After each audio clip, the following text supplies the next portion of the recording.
Good evening, everyone, and welcome to the Village of Gold River Council meeting.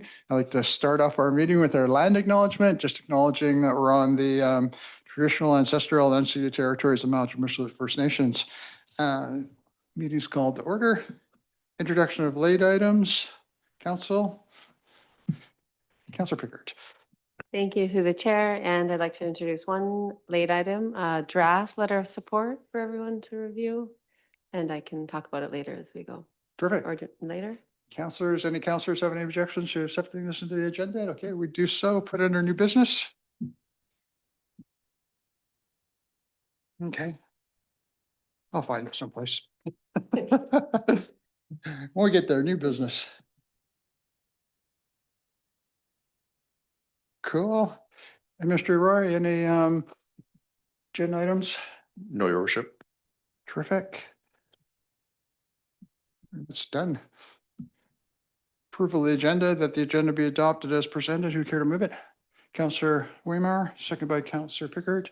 Any discussion? Call for the question. All in favor? Done. Adoption of minutes. Set the regular meeting minutes from October 30, 2025 be adopted as presented. Mover. Councillor Pringle, second Councillor Waymar. Discussion. Seeing none, call for the question. All in favor? Done. At the next is that the committee of the whole minutes of October 27, 2025 be adopted as presented. Councillor Fawson moves it, second by Councillor Pringle. Any discussion? Call for the question. All in favor? Done. Public and statutory hearings, seeing none, moving on. Unfinished business, seeing none, moving on. Delegations. We're welcoming Kevin Brooks, Division Manager, Planning, McElhaney, to presentation on the official community plan and zoning bylaw. And I understand he's zooming in. Is that correct, CAO Roy? Yes, your worship. Terrific. When you've got him, we'll welcome him and cede the floor to him and look forward to his presentation. Thank you, Your Worship and Council. Can everyone hear me? We're not hearing you, Kevin.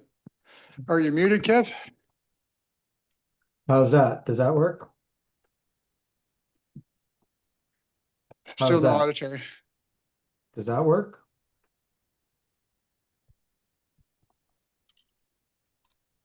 Business.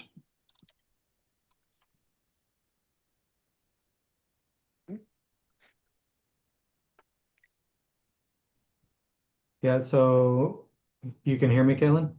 Yeah, I can.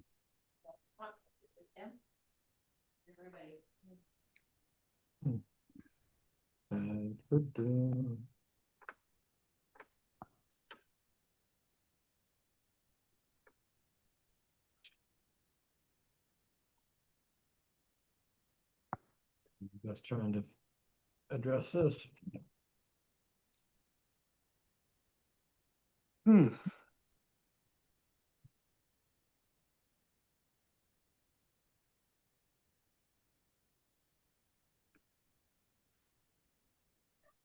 the off chance, Your Worship and Council, just testing the audio. Is this audible to you guys? We should have a bit of a glitch going, gentlemen.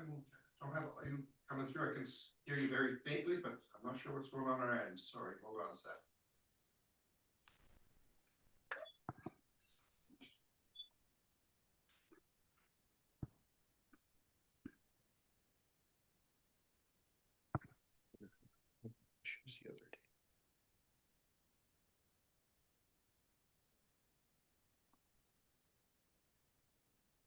Yeah, I'm not too sure. My audio is working fine.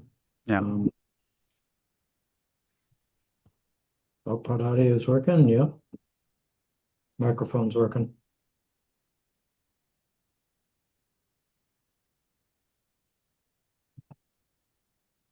I just fired Mike email.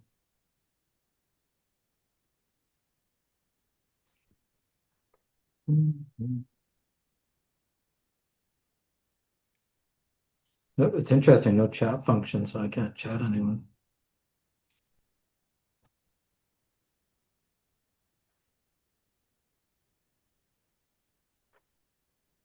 Do you see a chat function? No, I was just looking. I got nothing.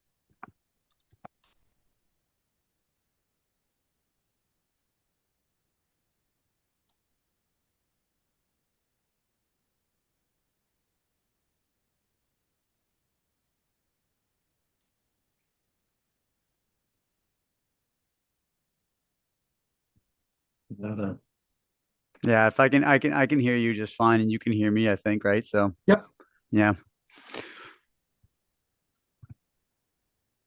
If we all just knew American Sign Language, everything would be easy.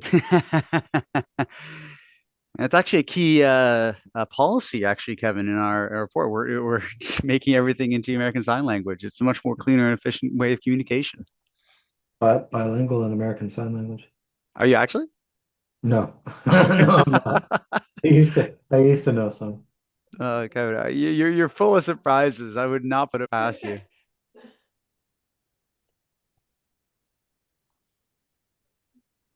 Yeah, I'm not too sure what to do about this. It's not on our end. No, it's entirely us. I'm ready to go too. And this time we're not gonna have another Port Hardy mishap because I am not muted.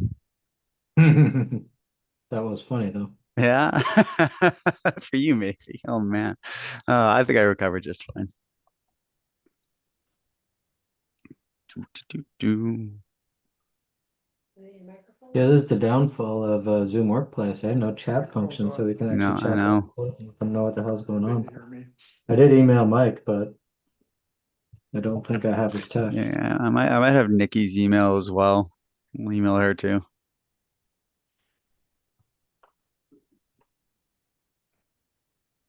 No, I don't have Mike's text.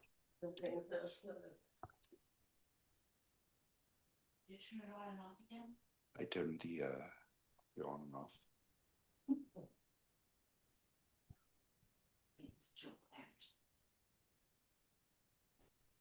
Guys may have to speak very loud. Scream. Presentation. Can leave and try and sign back in, I suppose. You could. And scream like Yeah, I'll try that.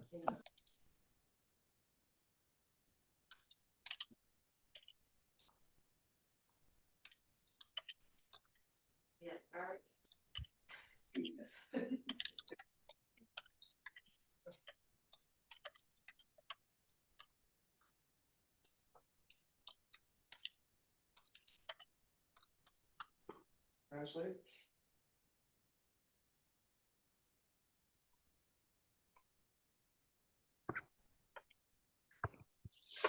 All right, your worship and council, is there anything? No, still not. Yeah, Oh, we now have you. Thank you. excellent. Okay, thank you. All right, my colleague Kevin Brooks just logged out to see if we could fix it, but I'm glad to hear we are ready to go. Give me 1 second here.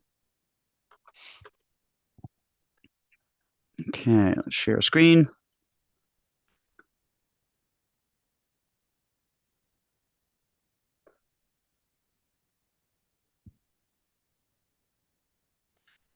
How's that? Okay, yeah, Kevin, we just got word. We are able to, we've got audio now. Now, one last hiccup. I think we can do this and this and Well, thank you, all right. Worship, Council. Everybody can hear us now. My name is Kevin Brooks. I'm the Division Manager of Planning here at McElhaney, and Kaylin Middleton, who is one of the lead policy planners that's been working with. Kaylin has a short presentation to just give you an overview of what we've done with regards to both the official community plan and zoning bylaw. And then if you have any questions of us after the presentation, we can answer any of those questions. So for time's sake, I'll pass it over to Kaylin to go through that the presentation quickly. All right, beautiful. Thanks so much, Kevin. Thank you, Your Worship and Council. Like Kevin said, tonight's presentation is really intended just to give a broad overview of the official community plan and zoning review bylaw for the Village of Gold River. So we're going over a little bit of what's changed, why we've updated these documents, and how they set a clear and practical framework for Gold River's future growth. So at a high level, Gold River's official community plan currently dates back to 2018. And while it served the community very well, it's needed a bit of a refresh. So in addition to modernizing some of the language and the layout, the main driver, of course, behind this update is the new provincial housing legislation, particularly Bill 44, which passed in late 2023, which we'll be going over as well shortly. So the structure of the official community plan covers a wide array of different community aspects, and the document is divided into 10 main sections. Now, for tonight's presentation, we'll focus on 6 key sections that represent the most notable updates and policy shifts. So starting with our land use and growth management section, our goal here really was to keep the strong vision from the 2018 official community plan, but just make it simpler and easier to use. So what we've done is we've streamlined these designations, going from about 13 different designations down to 6. We got your residential, commercial mixed use, industrial, civic use, rural, and parks and open spaces. So the intention with this is to reduce overlap and just make the overall intent of each individual area clearer. So the result is a plan that we hope is cleaner, easier to interpret, and still true to Gold River's original direction. Now moving on to housing, community well-being. As you all know, Gold River had to complete a housing needs assessment and report. And as part of this update, we need to show the assessed housing demand over 5 and 20-year periods across different types of housing. So based on our calculations, Gold River has a capacity for roughly 100 or 1,115 net new units, far exceeding both your 5 and 20-year housing targets. Additionally, in this section, we've added policies to support more flexible housing forms, things like secondary suites, infill development, small-scale multi-unit housing, just to make it easier to meet local needs over time. Now, when it comes to the economic development and resilience section, Gold River already had a very strong and robust economic development plan. And what we've done is we've worked with staff closely to integrate its key policies directly into the official community plan. So fostering that, there's a solid foundation already in Gold River's downtown. And our goal really was to build on that momentum and create a framework that supports and fosters small business growth, tourism, and future investment in a way that reflects Gold River's existing character and its already existing opportunities.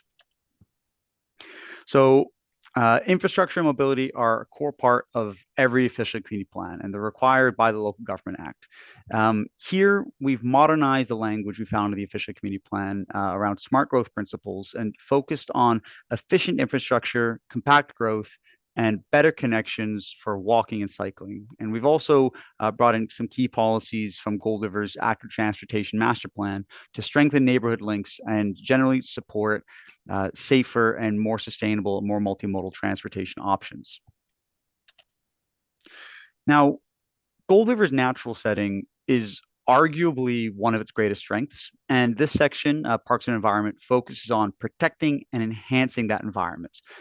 Policies now place stronger emphasis on climate resilience, energy efficiency, and ecosystem stewardship, and while continuing to support community use and recreation in these areas that we love. We've also, I want to highlight, reinforced support for the potential redevelopment of Nimkish Park, ensuring that it remains a central community gathering place for years to come. Now, moving on to our maps and schedules.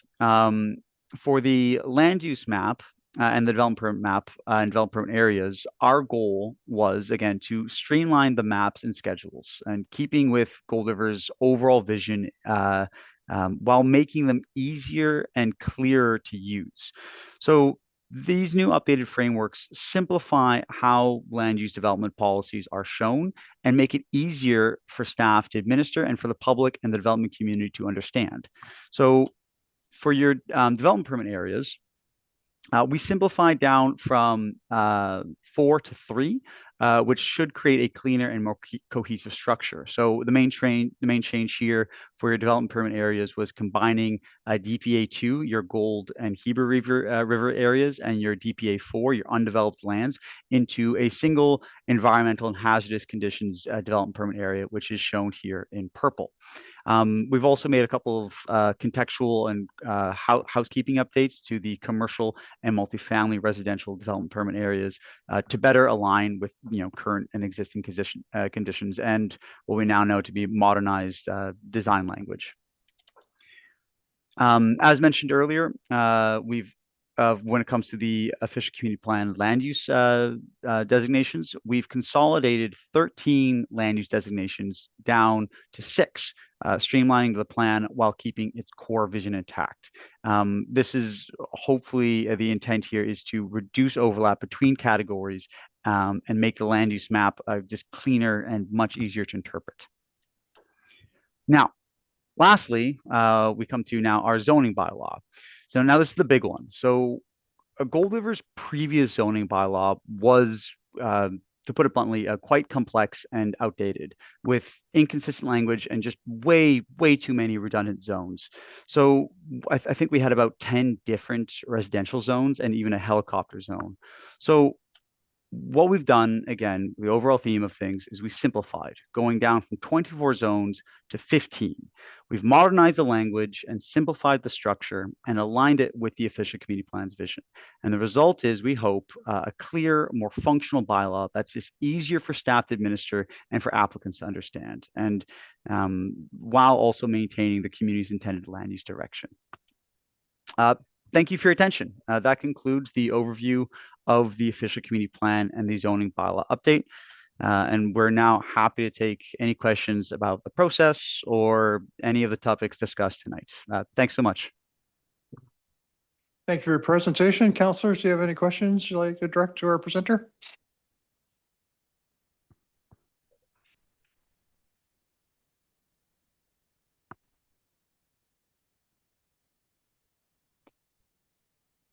Thank you very much. Wonderful presentation, very comprehensive, no questions whatsoever. You must have covered all the content that the councilors were interested in hearing. I don't think you've probably ever done that in your entire life, have you? Don't think so, Your Worship. Thank you. It's a good compliment. Thank you. Thank you, Your Worship and Council. We'll stick around till the readings if at that time that Council is considering the bylaws, that we'll be here for any questions as needed. Terrific. Appreciate that. Thank you very much. However, I think you may have stimulated one question. I think if you haven't left already, but I think no, you're still here. Councilor Pickard. Thank you, through the chair. Thanks for staying on. Thanks, Kevin and Kaylin, for all your guys' work on putting this together, and for your community engagement sessions and all the donuts for the kids. They didn't sleep till midnight. No, I really appreciated you guys really breaking everything down and speaking to all the residents, and your presentation tonight. And I feel so excited to have a plan that's modern and refreshed and trimmed down and easier for us to read, and residents if they're so inclined. And I just had one question also on one of the slides there. You showed, Kaylin, that with that, I think DPA number 2, environmental and hazardous, and just kind of around the Gold and the Heber River and up by Scout Lake. And just if you could elaborate on that a bit more, what that means, or if it just means more regulations if there's developing or no development could happen. Sure, I'll take a run at that, Kaylin. A bit more. Sure. Thanks, Thank Evan. you. Sure, Your Worship. Thank you very much for the question, Councillor, and that's an excellent question. So what we haven't fundamentally changed the actual guideline framework that's in the existing OCP. What we've done is we've consolidated the environmental and hazardous guidelines into one standard one to move it towards a more professional reliance model. So if you actually look at the language, it still triggers the same technical reporting requirements as the current development permit guidelines, but it frames it in a manner that it allows staff to say, okay, as you being a geotechnical engineer or a qualified environmental professional, you need to go out and confirm that this meets the provincial regulatory requirements, and confirm to us in your report that it meets that or exceeds that regulatory requirement, to ensure that we're either protecting our environmental assets, being the rivers or stream setbacks, which is regulated under riparian area regulation, or if in the case of a steep slope, that if you're going to build on a steep slope, that the land that is being built on is safe for the intended use. So what this does is it shifts it from staff having to read through in detail to a more professional reliance model with some key criteria that those professionals need to meet to ensure that when they are writing reports, that it addresses key aspects without relying on the staff to have to actually know the regulation in and out. It's very, very difficult for any community, let alone smaller communities like Gold River, to have staff that are professionals that understand the nature of the geotechnical regulation or things of that nature. So our recommendation and what we've done in this regard is change it to a professional reliance model to allow staff to direct the actual qualified professional to deal with that work. I hope that answers your question. That may have been really long-winded. Thank you very much. Any follow-up questions? Counselor Pickert? Yeah, no, thank you through the chair, and thanks, Kevin. That explains it really well, and I agree. I think it's a good model for us, lots of communities to have, and especially ours. Thank you. Counselor Waymire? Yeah, thank you for the report. One big thing is going to be the density of our housing and the encouragement of secondary suites. And being in Gold River, there's quite a few areas in town which were not particularly designed for additional parking. I guess what are sort of recommendations from you guys about balancing the need for, say, secondary suites and density as opposed to the need for parking? You want to take a run at that too, Caitlin? I'm happy to. Through your worship, thank you very much for that question too. So this one's a little bit more straightforward and not necessarily in a great way. When Bill 44 was brought through by the province, it took away our, and I'm going to say our authority as in us acting on your behalf as the village, to actually say that you can't have secondary suites. You as a community under Bill 44 and the provincial government, when they changed the Local Government Act, they stated straight out that you are required. It's not a question. We're not allowed to consider it. You are required to allow secondary, at least a second unit at every parcel in your community. It's called a restricted zone under Bill 44. So we don't have a choice in that matter. They've also said straight out that we're not allowed to require a whole bunch of additional parking. And that's also enshrined in the legislation. So yes, I understand the concerns with parking and things of that nature, especially in places that get snow or, places like our communities here on the island where we're going to have an RV and we're going to have the ATVs and we're going to have our side-by-sides and the places that we need to store those, or our boat, right? And so it has been a challenge for a lot of our communities. The reality is we need to meet the regulatory framework that the province has put in place, and that's what we are proposing to meet that regulatory framework. When it comes to parking, communities are going to have to look at alternative ways of facilitating parking in those neighborhoods where parking does become a challenge now.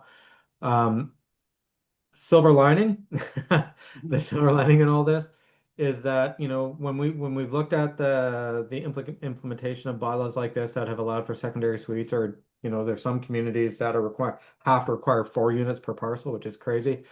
When you look at this, what we've seen is that the uptake of people building these kinds of units has been actually relatively low. If you get sort of that 5 to 10% of the people that are allowed to building it, that is a very, very high percentage of uptake. So silver lining is not everybody's going to be putting secondary suites in. So the on-street parking that is provided in most communities will help facilitate it. But it is certainly a concern, and it's something that you will see if you didn't see the conversations at UBCM. I think we'll continue to see those conversations at UBCM about this downloading of the provincial government onto our local governments for things of this nature. Good, Counselor Waymire? Just a quick follow-up. I think in your answer, you said something along the lines of we're not allowed to require additional parking. So would a bylaw that we have be just overruled by Bill 44 if we did say we have to have 1 or 2 additional spots for a secondary suite? Through your worship, thank you for that clarification. You're allowed to ask for 1 more stall per accessory dwelling unit. Sorry, so just for clarity, what we've seen though is you're not allowed to ask for 2 stalls for a single residential home anymore. So just for clarity, so there's some clarity point there. Sorry, I should have been more clear on that. Thank you. Terrific. Counselor Pickert? Thank you through the chair, and thanks, Councillor Waymire. You brought up another idea to ask Kevin about what we got him in these secondary suites. But My question is not so much the parking and kind of extra density, but also the inspections. And if you guys have seen challenges in communities with inspections for secondary suites, or what recommendations you would give there in a small community like ours. Yeah, Thank through you. your worship. Thank you for that question. Yes. We have seen challenges with inspection, but the challenges isn't as much with the inspection. The challenge is the fact that the BC Building Code, when you look at the requirements for secondary suites and the building code requirements, it is very, very cumbersome and very costly to build a secondary suite and meet BC Building Code, the 2024 Building Code requirements. And that's why you see very little uptake. So I don't think it's going to be your inspection issues. My understanding is you use Strathcona Regional District inspection services. And Jennifer Barber is very, very good at her job. But her hands are tied by the BC Building Code. And so is any building inspector, right? And so the challenge won't be with your inspections as much as your challenge is going to be with the building code and the requirements of the building code for secondary electrical panels, secondary HVAC systems, and things of that for achieving secondary suites within your community. Good, Councillor Pickard? Perfect. Thank you. It wouldn't be complete if, on this theme, if we didn't touch on the other implications of the legislation. We talked about parking. That's one of the visual impacts, but probably one of the most significant impacts that really, that I'm concerned about is that a lot of these neighborhoods, when they were originally planned and built, they were designed for certain capacities. And those capacities were worked into the specifications for their water provisions, handling their sewer, handling their storm. And my biggest concern is that, if we go, into this without fully thinking it out, you're going to overcapacity neighborhoods, and the systems that we built in there initially to handle sewage, storm, and water aren't going to be adequate to provide those services anymore. And then there's going to be a significant costs, and we've already looked at some of those costs when we talked briefly about our budgeting, to upgrade those utilities as well as the treatment processes down the lines, because they're designed on capacity also. So yeah, I'm really kind of concerned about how quickly this was rolled out and whether it was really fully thought out before it was legislated. What's your thoughts on that and how it would affect Gold River?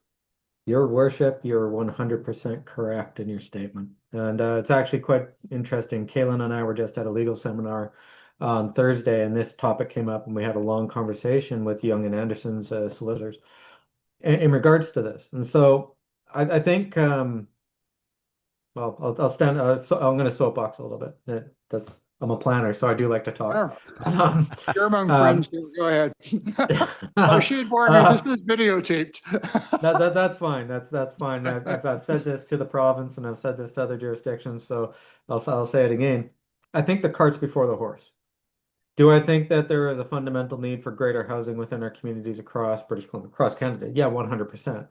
Agree. But changing the legislation and requiring local governments to do this without dealing with the asset management, I don't think we have a housing crisis. I think we have an asset management crisis, and I think we have an infrastructure deficit crisis. And until we deal with the infrastructure deficit within our communities, you're 100% correct. That being said, communities like yourself, you may be required to do it with zoning. Zoning does not guarantee you can build something. And this is a new way we have to get our heads wrapped around what zoning is. And I don't think a lot of people understand that zoning's not a right to build. Zoning is outlining what you can do. You still need to get a building permit. And in those areas where you're going to have concern for capacity, you're going to have to be requiring people to do infrastructure capacity assessments prior to issuance of building permit if they want to increase their density beyond what the original capacity of those pipes were constructed for. That sucks. That puts another barrier to development. It puts another barrier to housing. But if local governments do not take that tack, there's going to be a liability of infrastructure issues in the future if a system of that nature isn't put in place. Or ability to provide the service for that increased population, which is Exactly. another failure. Yeah, thank you very much. Appreciate that, that perspective. Counselors, any other questions? Now that we got ourselves warmed up here, seems like now we're in a roll. Nope. Exhausted? You're good? Okay, for the second time. I will say good night and thank you again for taking your evening and coming forward and doing this presentation and helping out our community and council. Awesome. Thank you very much, everyone. Have a great evening. Yeah, thank you, Your Worship. Thank you, Council. There's just a one, there was a communication I didn't really hear from my CAO. What was that, sir? I believe that they'll be sitting around, waiting until after the bylaw gets its readings, just in case there are any further questions come up. Terrific. Okay, thank you very much. Wasn't aware of that. Thanks for that information. Okay, moving on. Item number 8, administrative reports, 8.1. Motion is as for the allocation of unrestricted surpluses and reserves. We had an exhaustive conversation about that during our last meeting. That council approved the transfer to reserve as follows. From general fund operating surplus transfer 885,000 to capital works reserve, from sewer fund operating surplus transfer 375,000 to sewer capital reserve, and from water fund operating surplus transfer 295,000 to water capital reserve. Who would care to move that? Councillor Waymar, second by Councillor Pickard. Any discussion? We had a really thorough discussion on it during the last meeting. I'm comfortable where we are with that. If there's no other discussion, I'll call for the question. Was that a question, Councillor Pringle? Okay, call for the question. All in favor? Passed. Done unanimously. 8.2, 2026 regular council meeting schedule. Holy smokes, 2026, we're moving into our 4th and final year, you guys. Boy, where did those 3 years go? Okay, enough of that.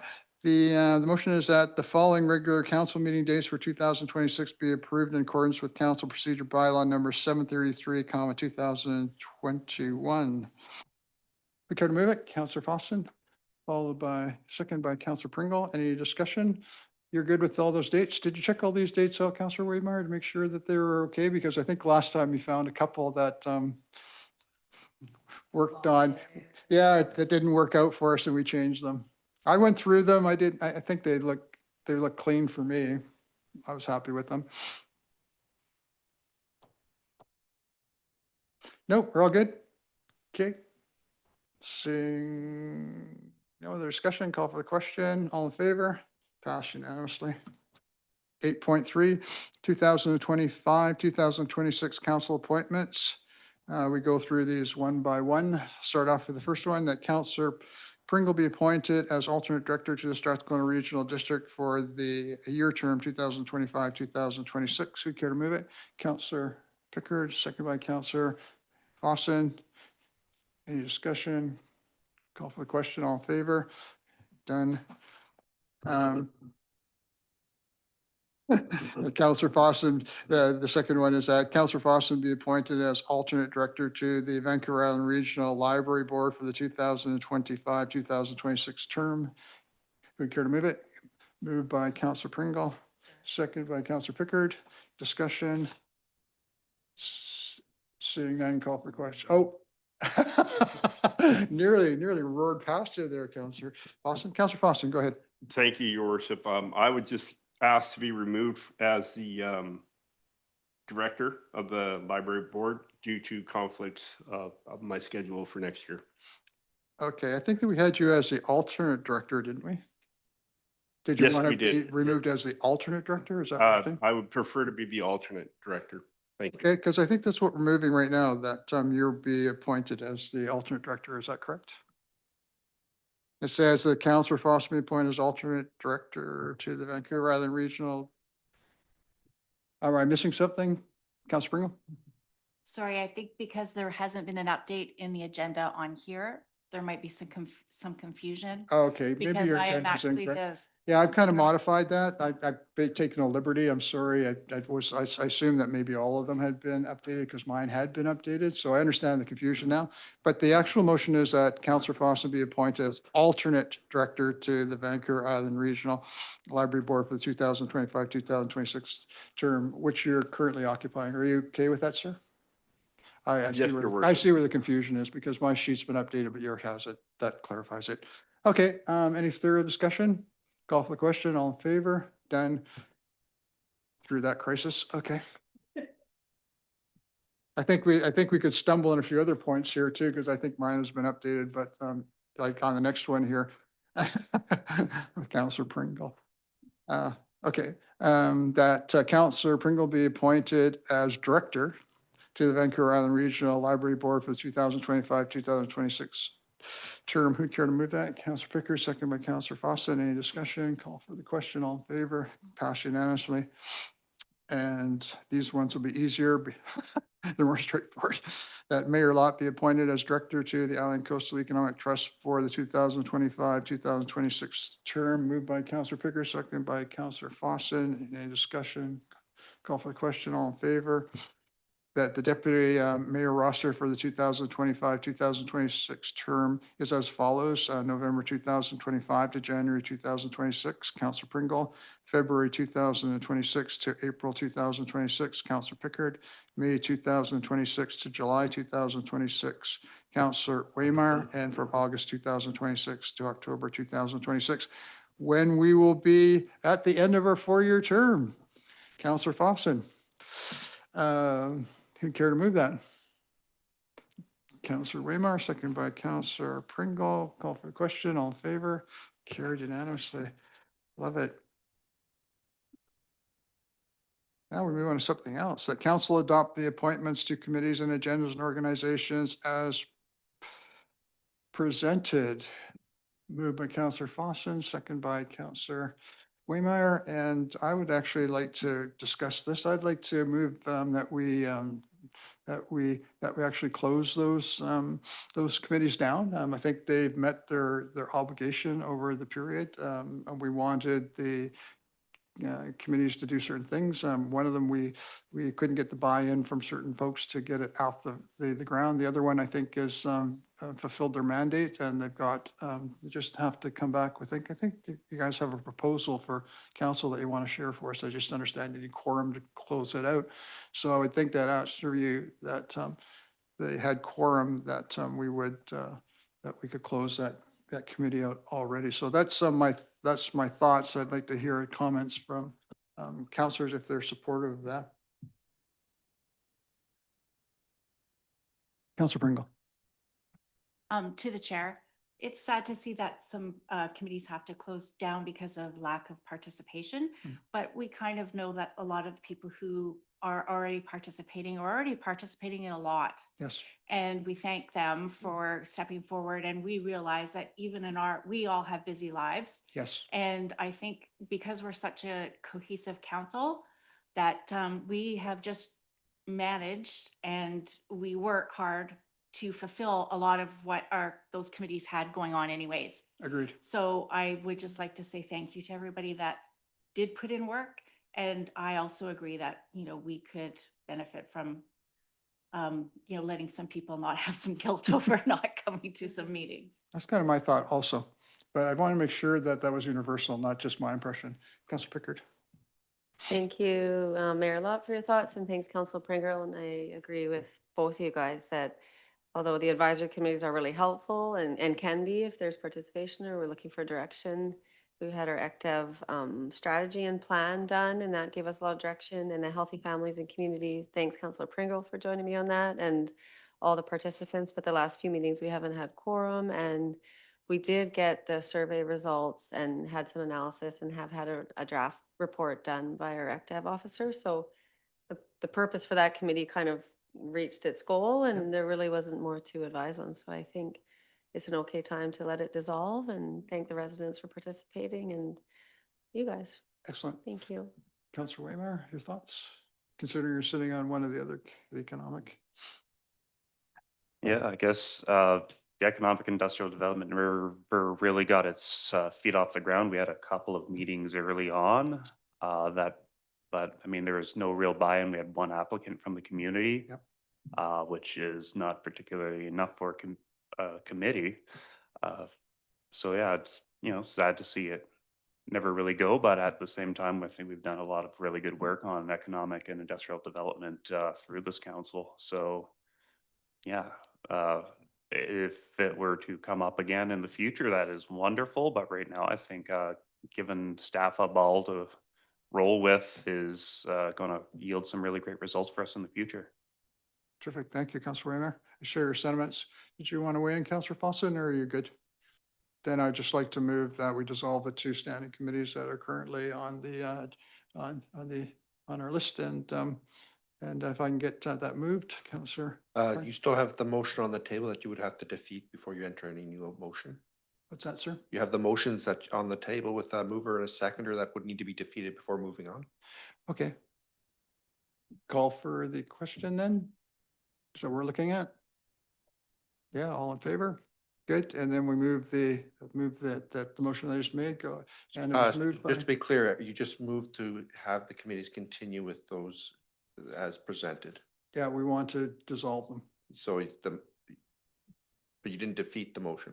Okay, so the vote would be, nobody supports it then, all, everyone opposed? Because we'd all be, yeah. I think we'd all oppose it and that just defeats it, doesn't it? Can we just oppose it? Just, Well, that would be defeating it, just defeating it.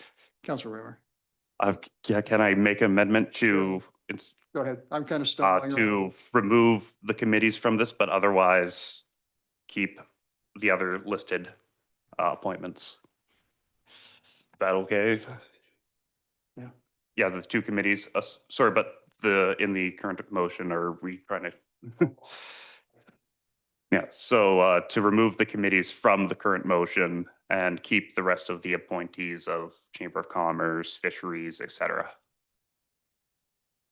Does that work for you, CEO? Yes, the amendment is to remove the committees from the list and to proceed with approving the appointments. Sounds good. Mover, that was Councilor Weimer, seconder, Councilor Pringle, and call for the question, all in favor? Done. Thank you very much. That was interesting. Okay. 8.4, third quarter financial report. Move that the council receive the third quarter financial report for information. Who'd care to move it? Councilor Fawson, second by Councilor Waymeyer. Any discussion?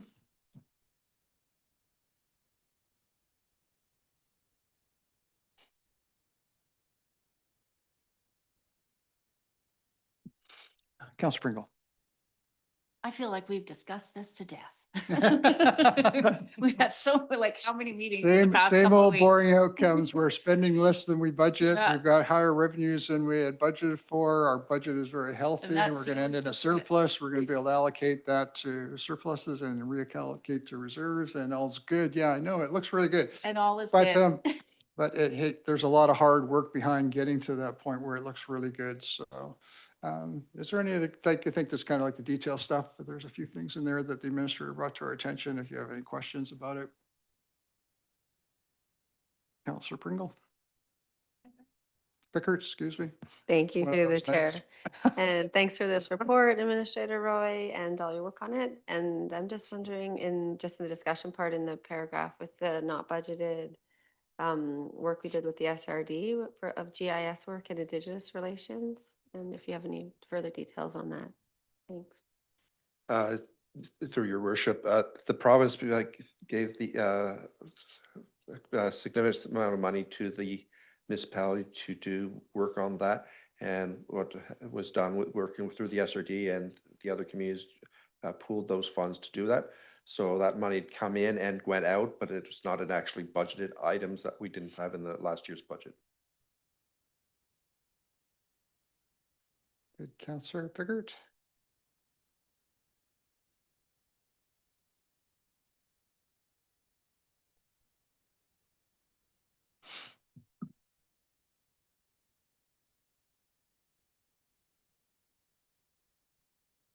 Follow-up question, Councilor Pickard? Sure. Thank you through the chair. Do we have any insight on interest rates for next year, Administrator Roy, for our investment revenue and what we might budget? But good job, and also on this year. Through your worship, no crystal ball, but as I had indicated during our committee of the whole's discussions on the budget, a good portion of our investments already currently locked in for a good portion of 2026. So we're comfortable for 2026 on our interest revenue. That's a good enough macroeconomic outlook for us now. Thank you. Mhm.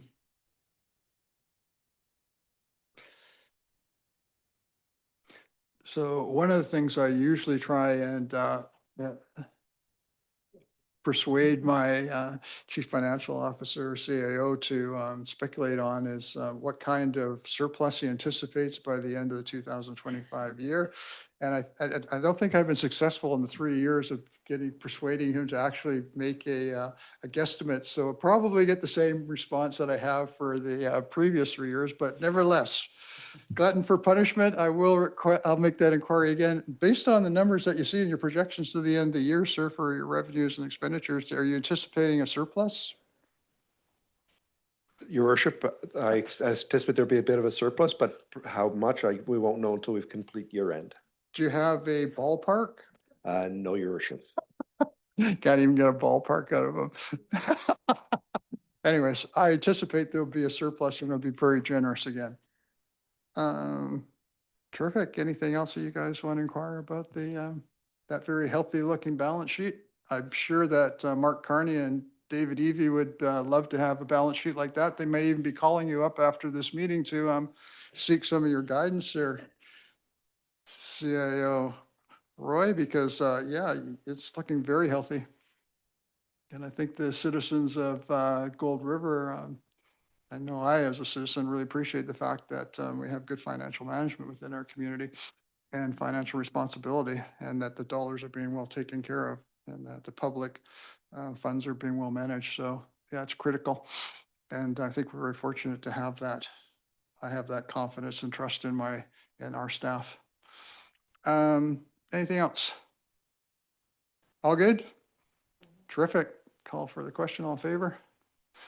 Received. Grant and aid policy, that the council received the report for information and that the administration proceed with the update to the grant and aid policy based on the direction received by council. Who care to move it? Councillor Lawson, second by Councillor. Nobody wants to second it? Grant and aid one. Is this controversial for some reason? Councillor Pickard. Grant and aid policy. For somehow, the administration proceed with the update.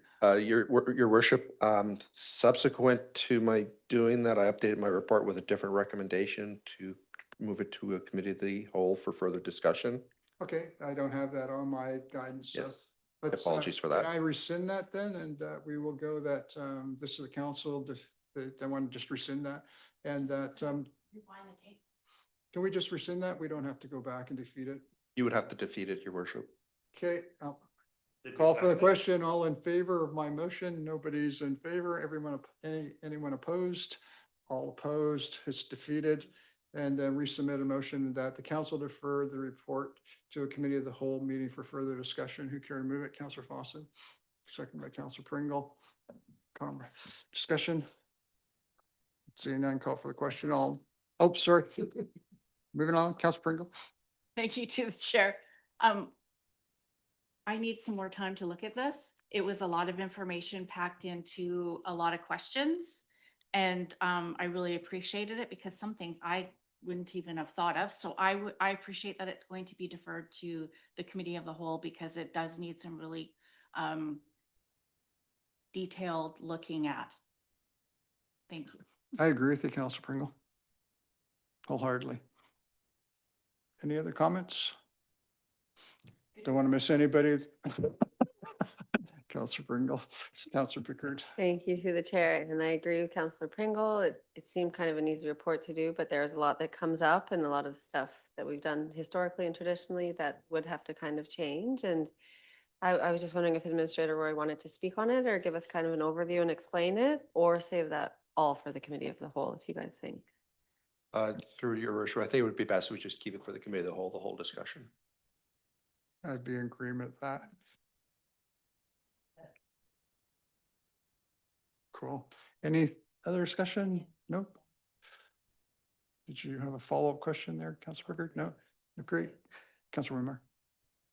Yeah, I guess my question for us is when are we looking at a committee of the whole? Because we're pretty well booked for 2025, every Monday, we're looking at budget or having a regular meeting, it seems, and then all of a sudden it's that time of year.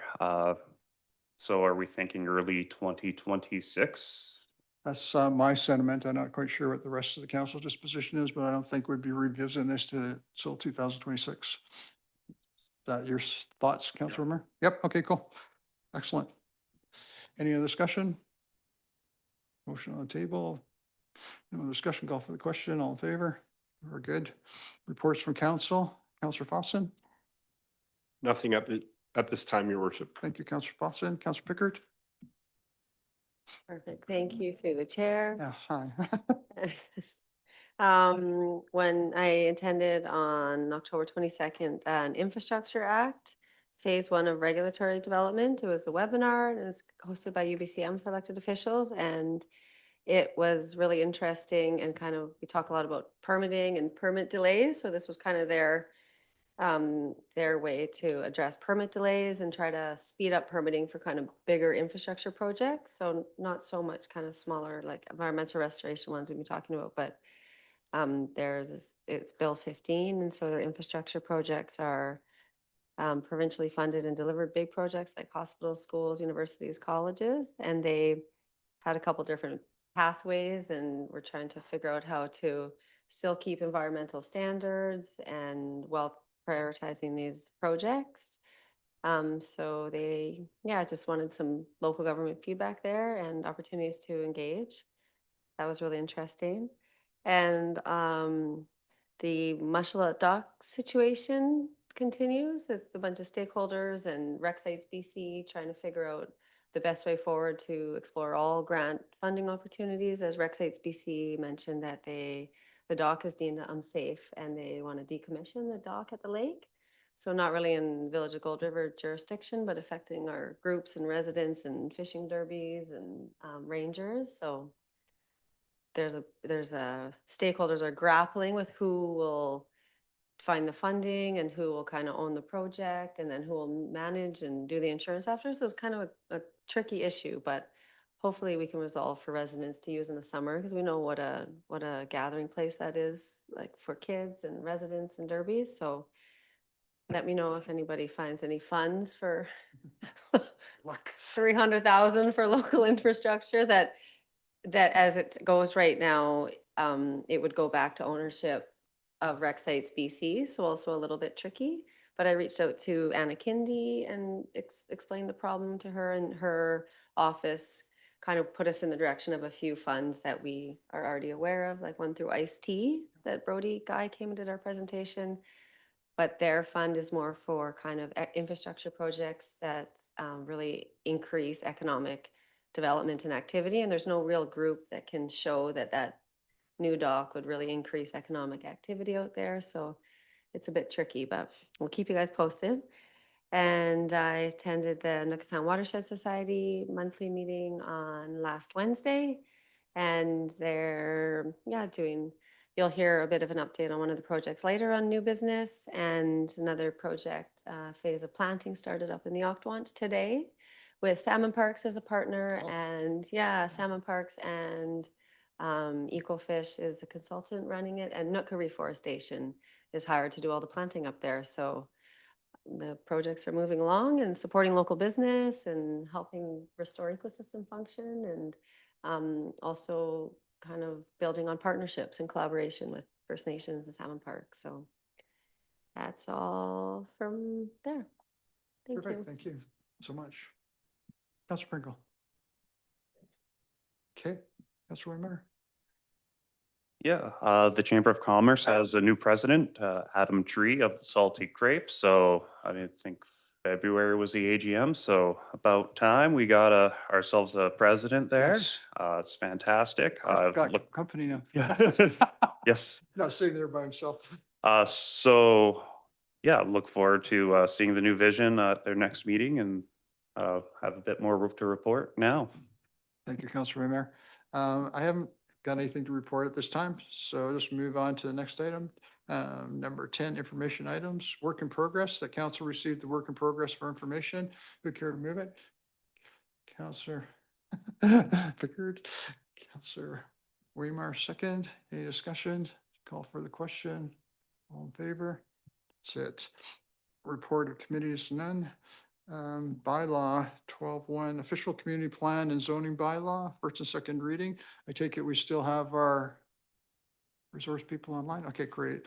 The motion is that council give OCP bylaw number 760-2025 first and second reading, and that council gives zoning bylaw number 761-2025 first and second reading, and that council directs staff to arrange a public hearing.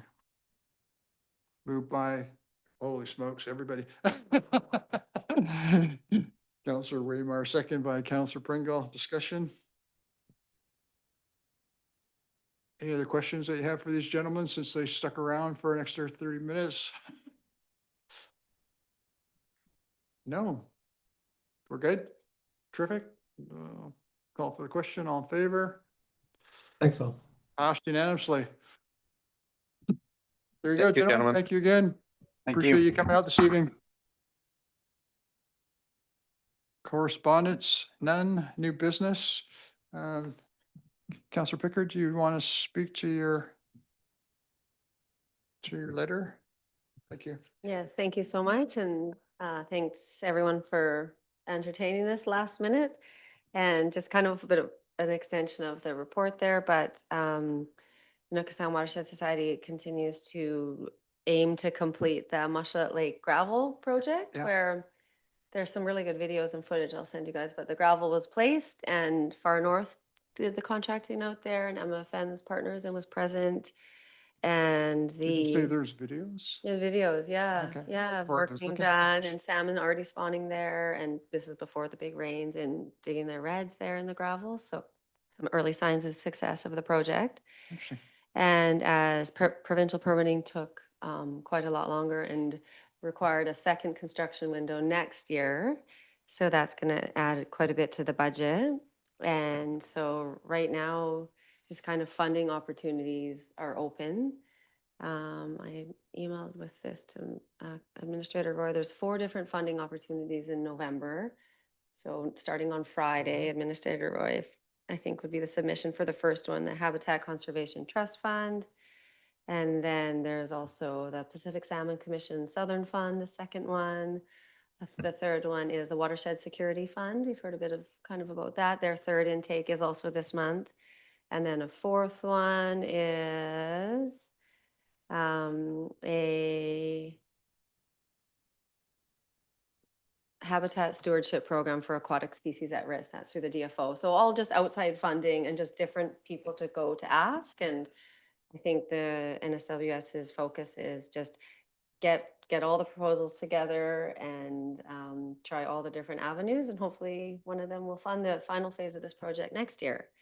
So the letter of support is just a draft, and feel free to add any edits or additions or omissions anyone wants. And it's just not specific to any one of these 4 funds, just a broad general letter of support that could be submitted to support any of the applications that Mayor and Council is supportive of this partnership and this project and this final phase. to Get it through the finish line. Thank you. Questions? Counselor Pringle. Is that a motion? Because I will second it.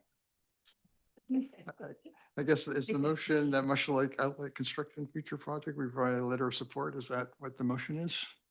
Okay, so it's motion moved second. Any other discussion? Oh, I think it's very worthy. Call for the question. All in favor? Carried unanimously. Done. Thank you. Councilor Pickard, anything else that you wanted to do to follow up on it? You're good? Thank you Okay. so much. Terrific. Thank Question period. Councilor White, do you have any questions of council? Any observations? Thumbs up. Two things. That's it, the way you've answered. Yeah, and Councilor White was in my term was a financial hawk and kept the organization very financially responsible, and kind of an inspiration to me over the years when I was out here doing the work and learning. And I think probably part of the reason that concept of being financially responsible got drilled into me is because I had to deal with that character for a lot of the things that I wanted to do when I was working here. But yeah, so So to get your endorsement, that means a lot to me, sir. Any other questions online, sir? Thank you. Notice of motion, seeing none. We don't have to adjourn in camera. There's no in-camera items. We don't need to rise and report. Move that the meeting be adjourned. Who'd care to move it? Councillor Waymar, Councillor Picker seconds. Any discussion? Call for a question. We're all done. When are we back again, Administrator Roy? It seems like we're here every night now. Is that actually, it's going to be an open house. Next Wednesday will be the open house for the budget. Okay,